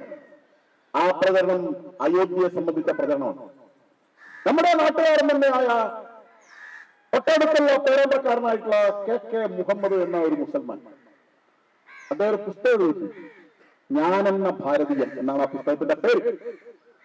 ആ പുസ്തകത്തിൽ അയോധ്യ സംഭവത്തെ കുറിച്ചുള്ള അദ്ദേഹം ഒരു ചരിത്ര പണ്ഡിതനാണ്, ചരിത്ര ഗവേഷകനാണ്, ചരിത്ര ഗവേഷണ കൗൺസിലിൽ അംഗമായിരുന്നതാണ്. അയോധ്യയിലെ കേസ് വന്നപ്പോ കോടതി നിയോഗിച്ചതനുസരിച്ച് അവിടെ ഉദ്ഖനനം നടത്തി പരിശോധന നടത്തിയിട്ട് അവിടെ ക്ഷേത്രം ഉണ്ടായിരുന്നോ പള്ളിയായിരുന്നോ എന്ന് പഠിക്കാൻ വേണ്ടി നിയോഗിച്ച കൗൺസിൽപ്പെട്ടാണ്. അദ്ദേഹവും അദ്ദേഹത്തിന്റെ നേതൃത്വത്തിൽ പോയ ആളുകളെല്ലാം പഠിച്ച കാര്യങ്ങൾ അല്ലെങ്കിൽ പുസ്തകത്തിൽ പറയുന്നുണ്ട്. ആ ക്ഷേത്രം പൊളിച്ചിട്ട്, മനോഹരമായ ക്ഷേത്രം പൊളിച്ചിട്ട്, ആ ക്ഷേത്രത്തിന്റെ മുഴുവൻ പൊളിച്ചിട്ടില്ല, ബാക്കി അവശിഷ്ടങ്ങൾ കൊണ്ട് ആ പള്ളി കിട്ടിയെന്ന് അവർക്ക് ബോധ്യപ്പെട്ട ഈ കാര്യം അന്ന് ബാബറി പള്ളി ഉണ്ടാക്കണം എന്ന് പറഞ്ഞ സയ്യിദ് ഷാഹുദ്ദീൻ എന്ന് പറയുന്ന നേതാവിനെയും ആളുകളെയും ഈ ചരിത്രകാരന്മാർ പോയി കണ്ടു. അവർ തെളിവുകൾ അവരെ കാണിച്ചു. ഇത് അമ്പലം പൊളിച്ചാണ്, അമ്പലം പൊളിച്ചിട്ടുണ്ടാക്കിയാണ് ഈ കെട്ടിടം, അത് ബാബറെ 1926 ചെയ്തതാണ്. ഹിന്ദുക്കൾ പറയുന്ന ന്യായമാണ്, ഇതവർക്ക് വിട്ടുകൊടുക്കണം. ഇത് രാമന്റെ ജന്മഭൂമിയാണ്, ജന്മസ്ഥാൻ ക്ഷേത്രമാണ്, അതിന്റെ ചുറ്റും ക്ഷേത്രങ്ങളാണ്. അതിന്റെ കിഴക്ക് ലക്ഷ്മണപുരി ക്ഷേത്രമാണ്, സീതാപതി ക്ഷേത്രമാണ് വേറുണ്ട്, ഹനുമാന്റെ പേരുള്ള ക്ഷേത്രമാണ് അതിന്റെ ഇപ്പുറത്ത്. ഈ 4 ക്ഷേത്രങ്ങളുടെ നടുവിലാണ് ഇത്. അതിന്റെ ചുറ്റും 4000 ക്ഷേത്രങ്ങളുണ്ട്. അയോധ്യയിൽ 4000 ക്ഷേത്രങ്ങളുണ്ട്. ഓരോ രാജാക്കന്മാർ ഓരോ കാര്യം കിട്ടിക്കഴിഞ്ഞാൽ നമ്മൾ നേർച്ച കൊടുക്കും പോലെ അമ്പലം പണി കൊടുക്കുകയാണ്. ആ 4000 ക്ഷേത്രങ്ങളുടെ നടുവിലാണ് അയോധ്യയിൽ ഏറ്റവും കേന്ദ്രത്തിൽ 4 ക്ഷേത്രങ്ങളുടെ സീതയുടെയും ലക്ഷ്മണന്റെയും ഹനുമാന്റെയും ക്ഷേത്രത്തിന്റെയും നടുവിൽ ഏറ്റവും വരുന്ന സ്ഥലത്താണ് രാമജന്മഭൂമി എന്ന് പറയുന്ന ക്ഷേത്രമുള്ളത്. ആ ക്ഷേത്രം പൊടിച്ചിട്ടാണ് പള്ളി പണിതത്, അല്ലെ കെട്ടിടം പണിതത്. അതുകൊണ്ട് അത് വിട്ടുകൊടുക്കാം എന്ന് പറഞ്ഞപ്പോൾ അയാൾക്ക് ബോധ്യപ്പെട്ടു. അയാൾ കമ്മിറ്റി കൂടി തീരുമാനിക്കാൻ പറഞ്ഞു. KK മുഹമ്മദ് എഴുതുകയാണ്. ആ സമയത്ത് മാർക്സിസ്റ്റുകാരായ ചരിത്രകാരന്മാരെയും കണ്ടിട്ട് ഇവരിത് പറഞ്ഞു. അവർ പറഞ്ഞു, നിങ്ങൾ ഇന്ന് പിന്മാറണം. ആരോട്? ചരിത്രകാരന്മാരോട്. അവർ നേരെ പോയിട്ട് ബാബറി മസ്ജിദ് കോർഡിനേഷൻ കമ്മിറ്റിയുടെ സയ്യിദ് ഷാഹുദ്ദീനും നേതാക്കന്മാരെയും കണ്ടു പറഞ്ഞു, ഒരു തരത്തിലും വിട്ടുകൊടുക്കാൻ പാടില്ല. നിങ്ങൾ ഇറങ്ങിക്കഴിഞ്ഞു, നിങ്ങൾ ഇത് വിട്ടുകൊടുത്താൽ നിങ്ങളുടെ ബാക്കി പള്ളി മൂടിക്കൊടുക്കും. അതുകൊണ്ട് നിങ്ങൾ ഉറച്ചു നിൽക്കണം, ഞങ്ങൾ നിങ്ങളുടെ കൂടെ ഉണ്ടെന്ന് ഇർഫാൻ ഹബീബിനെ പോലെയുള്ള മാർക്സിസ്റ്റ് ചരിത്രകാരന്മാർ അവരോട് പറഞ്ഞു. മുസ്ലിങ്ങൾ വിട്ടുകൊടുക്കാൻ തയ്യാറായി, മാർക്സിസ്റ്റുകാർ സമ്മതിക്കുന്നില്ല. KK മുഹമ്മദ് എഴുതുകയാണ്, രമ്യമായി പരിഹരിക്കുമായിരുന്നു. പക്ഷെ അവര് ഈ മുസ്ലിം നേതാക്കന്മാരെ ഏഷണി കൂട്ടി അവരെ പ്രകോപിപ്പിച്ച് വീണ്ടും അവരുടെ വാദത്തിൽ ഉറപ്പിച്ചു നിർത്തി. പിന്നെ മാർക്സിസ്റ്റുകാർ ഈ കേരളത്തിലെ ഓരോ സ്ഥലത്തും പോയിട്ട് മുസ്ലിം കേന്ദ്രങ്ങളിൽ പോയിട്ട് നടത്തിയ പ്രസംഗം എന്താണ്? ഒരു 40 വയസ്സുള്ളവർ 45 വയസ്സുള്ളവർക്ക് ഓർമ്മയുണ്ടാവും. ആ പ്രസംഗം മുസ്ലിങ്ങളെ അവർക്ക് പകയുണ്ടാക്കുന്ന വെറുപ്പുണ്ടാക്കുന്ന ഹിന്ദുക്കളെ കണ്ടാൽ കാത്തിയെടുത്ത് കുത്തിപ്പോകുന്ന രീതിയിൽ ആ പ്രസംഗിക്കുന്നത്. എന്താ പ്രസംഗം? മുസ്ലിം നേതാക്കന്മാരെ തന്നെ കൊണ്ടുവന്ന പ്രസംഗിക്കുന്നത്. നിങ്ങളുടെ പള്ളി വിളിക്കും, നിങ്ങളെവിടെ നാട്ടിൽ കൊടുക്കും, നിങ്ങളെ വെറുതെ വിളില്ല, ആർസാർ കൊന്നോളും, നിങ്ങളിങ്ങനെ ഉറങ്ങിയപ്പോരാ, നിങ്ങൾ ഉണരണം എന്നൊക്കെ പറഞ്ഞിട്ട് ഉറങ്ങുന്നവരെ പോലെ നടത്തിയിട്ട് കാത്തിയെടുത്തതായിട്ട് കുത്തത്തക്ക രീതിയിലുള്ള വർഗീയ വിദ്വേഷം ഉണ്ടാക്കുന്ന രീതിയിലുള്ള പ്രചരണം. ആ പ്രചരണം ആദ്യം തുടങ്ങിയത് മാർക്സിസ്റ്റുകാരാണ്. ലീഗുകാർ തുടങ്ങി, കോൺഗ്രസ്സുകാർ തുടങ്ങി, സർവരും തുടങ്ങി. ഹിന്ദു വാസിസ്റ്റാണ്, RS ആണ്, മറ്റാണ്, മറിച്ചാണെന്ന് പറഞ്ഞ് പ്രചരണം നടത്തി.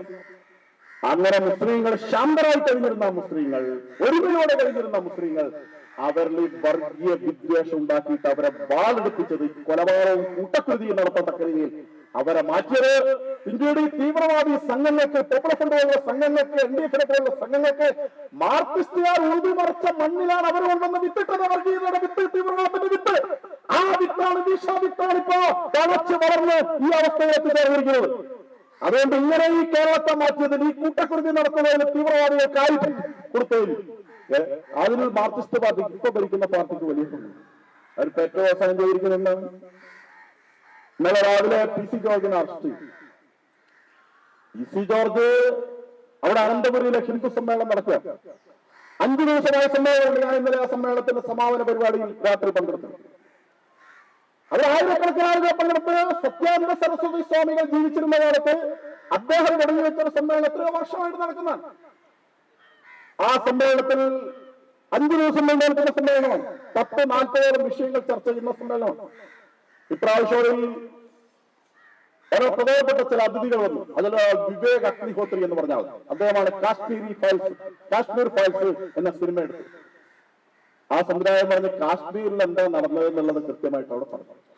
4 ലക്ഷം ഹിന്ദുക്കളെ 1990 പള്ളികളിൽ മൈക്ക് കെട്ടിയിട്ട്, ഇവിടെ നടന്നതന്നെ, മൈക്ക് കെട്ടിയിട്ട് മുക്രിമാർ പറയാണ് ഹിന്ദുക്കളുടെ ആചാരമാണ്, സ്ഥലമിട്ടുള്ള ഒന്നുകിൽ മതം മാറുക, അല്ലെങ്കിൽ മരിക്കാൻ തയ്യാറാവുക, അല്ലെങ്കിൽ സ്ഥലം വിടുക. 3 ഓപ്ഷനാണ് മുമ്പിൽ വെച്ചത്. മതം മാറാൻ തയ്യാറില്ലാത്തവർ, മരിക്കാൻ തയ്യാറില്ലാത്തവർ കെട്ടുമുട്ടിയെടുത്ത് വിട്ടു. 4 ലക്ഷം ആളുകൾ. അവരിപ്പോൾ ഡൽഹിയിലും ഉത്തരഭാരതത്തിലെ പല സ്ഥലങ്ങളിലും അഭയാർത്ഥികളായി കഴിയാണ്. അവരെ ഇപ്പോൾ തിരിച്ച് കാശ്മീരിലേക്ക് കൊണ്ടുപോകുന്നു എന്നുള്ളതാണ് അവിടുത്തെ പ്രശ്നം. ഇവിടുത്തെ കൊണ്ടുപോകുന്നത് അവരുടെ ഭൂമി. അത് കാരുടെ കയ്യിലാണ്, അത് ഈ ഭീകരന്മാരുടെ കയ്യിലാണ്. അവരുടെ ആപ്പിൾത്തോട്ടമുണ്ട്, അതാരുടെ കയ്യിലാണ്, അത് ഏർപ്പെടുത്തി അനുഭവിക്കുകയാണ്. അവരുടെ കെട്ടിടങ്ങളുണ്ട്, അവരുടെ കച്ചവട സ്ഥാപനങ്ങളുണ്ട്, അതെല്ലാം പിടിച്ചെടുത്ത് എവിടെയാണത്? ഈ മതേതരത്വ ഭൂമി. എന്താണ് ചെയ്തത്? കാശ്മീരി പണ്ഡിറ്റുകൾ ഹിന്ദുക്കൾ ആരെങ്കിലും ദ്രോഹിച്ചവരാണോ? ആരെങ്കിലും പ്രശംസിച്ചിട്ടുണ്ടോ? ആർക്കെങ്കിലും പ്രകോപന പ്രസംഗം നടത്തിയിട്ടുണ്ടോ? ആരെങ്കിലും ആക്രമിച്ചിട്ടുണ്ടോ? ആരെങ്കിലും ആക്ഷേപിച്ചിട്ടുണ്ടോ? ഒന്നും ചെയ്തിട്ടില്ല. അങ്ങനെ ഒന്നും ചെയ്യാത്ത ഈ പഞ്ചപാവങ്ങൾ അവിടെ ആട്ടിയോടിച്ചു. ആ ചരിത്രമാണ് കാശ്മീരി ഫയൽസ് എന്ന് പറഞ്ഞ സിനിമ പറയുന്നത്. യഥാർത്ഥ സത്യമാണ്. ഈർച്ചവാള വെച്ച് വീഴുന്നത് വരെയുള്ള കാര്യങ്ങൾ വളരെ വിശദമായിട്ട് അതിൽ സത്യസന്ധ പറയുന്നു. ഒരു സിനിമ ഇതുപോലെ വരുന്നുണ്ട്. 1921 ലഹളയുടെ യഥാർത്ഥ ചരിത്രം പറഞ്ഞുകൊണ്ട് അലി അക്ബർ ആയിരുന്നു ഇപ്പോഴത്തെ രാമസിംഹൻ, അദ്ദേഹം സംവിധാനം ചെയ്ത ഒരു ചിത്രം പൂർത്തിയായിരിക്കുകയാണ്. പുഴ മുതൽ പുഴ വരെ എന്ന്.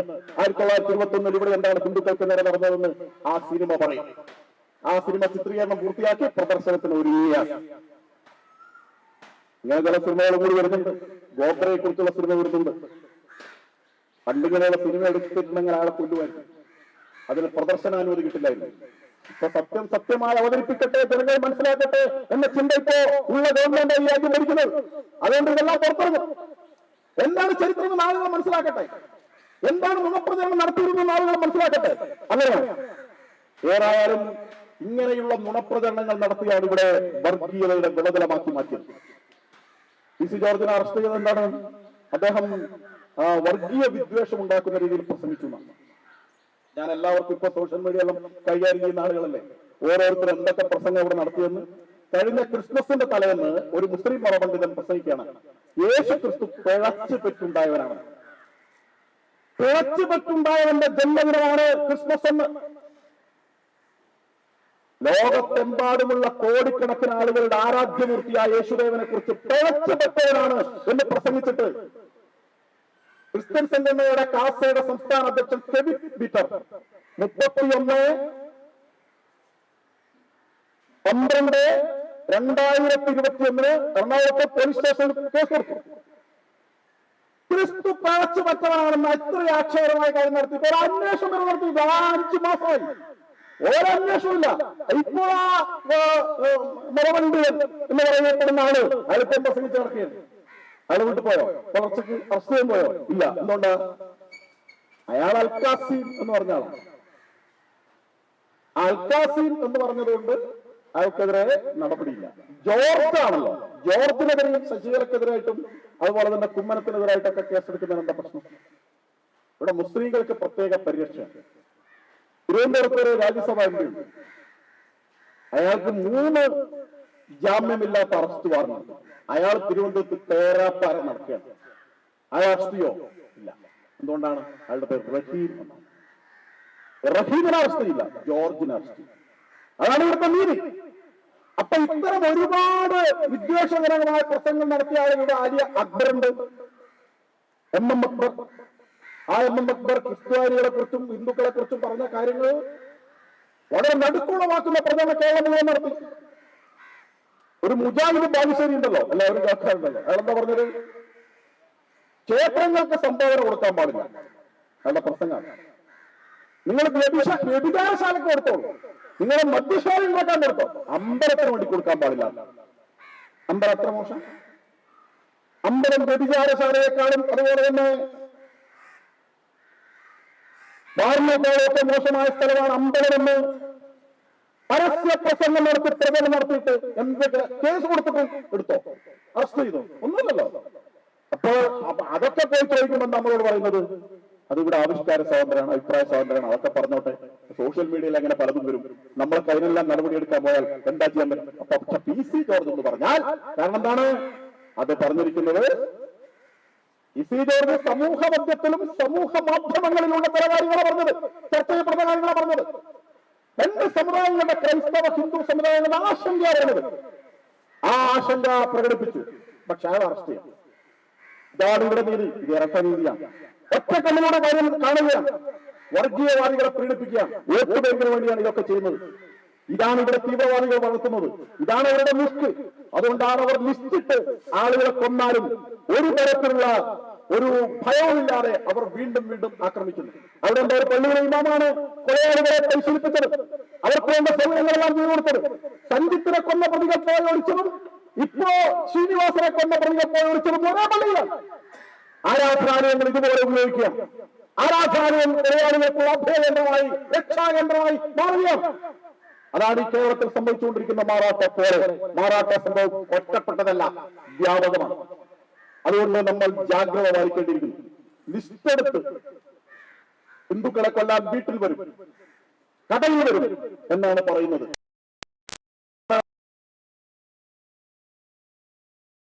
ജീവൻ നഷ്ടപ്പെടാതിരിക്കണമെങ്കിൽ പ്രതിരോധ മാർഗം സ്വീകരിച്ചേ മതിയാവൂ എന്നതാണ് വർത്തമാനകാല കേരളം നൽകുന്ന മുന്നറിയിപ്പ്. ജീവൻ നഷ്ടപ്പെടാതിരിക്കണമെങ്കിൽ നമ്മുടെ ജീവൻ നമ്മൾ തന്നെ സംരക്ഷിക്കേണ്ടിയിരിക്കുന്നു എന്നതാണ് സാഹചര്യം. ഒരുമിച്ച് നിൽക്കുക എന്നുള്ളതാണ് ഏറ്റവും പ്രധാനപ്പെട്ട കാര്യം. മറ്റെല്ലാ വൈഭിന്നതകളും മറന്നുകൊണ്ട് ജനശക്തിയെ സമാഹരിക്കണം.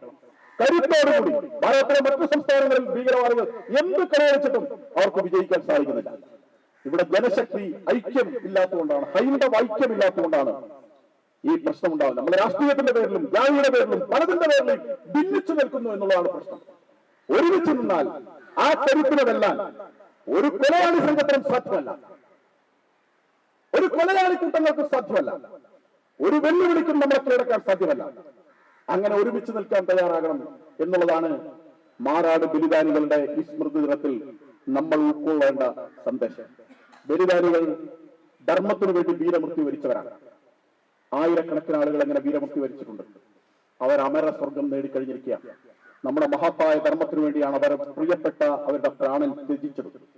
നമ്മുടെ കൂട്ടത്തിലുള്ളവരായിരുന്നു, നമ്മുടെ വീട്ടിലുള്ളവരായിരുന്നു, നമ്മുടെ വീട്ടിന്റെ അടുത്തുള്ളവരായിരുന്നു, നമ്മുടെ ബന്ധുക്കളായിരുന്നു, നമ്മുടെ ചോരയാണ്. ആ ചോരയാണ് അവരില്ലാതാക്കിയത്, ആ പ്രാണനെയാണ് അവരില്ലാതാക്കിയത്. നമുക്കൊരിക്കലും അത് മറക്കാൻ സാധ്യമല്ല. നമ്മുടെ മനസ്സിൽ നീറി അതുണ്ടാകും. അതോടൊപ്പം തന്നെ നമ്മുടെ നാട്ടിൽ നീറിക്കൊണ്ടിരിക്കവേ തന്നെ നമ്മുടെ നാടിനെ നിലനിർത്തേണ്ടതുണ്ട്, നമ്മുടെ നാടിനെ നിർമ്മിക്കേണ്ടതുണ്ട്, നമ്മുടെ നാട്ടിൽ സമാധാനം ഉണ്ടാകേണ്ടതുണ്ട്. അതുകൊണ്ട് തന്നെ നമ്മൾ വരിച്ച ആദർശത്തിൽ വിശ്വസിച്ചുകൊണ്ട് ഒരുമയോടുകൂടി മുന്നോട്ട് പോകണം എന്നുള്ളതാണ് ഈ സ്മൃതി ദിനത്തിൽ നമ്മളെല്ലാം ഓർക്കേണ്ട ഏറ്റവും വലിയ പാഠം അതാണ് സംഘത്തിന് എല്ലാവരുടെയും മുമ്പിൽ വെക്കാനുള്ള സന്ദേശം. നമസ്കാരം.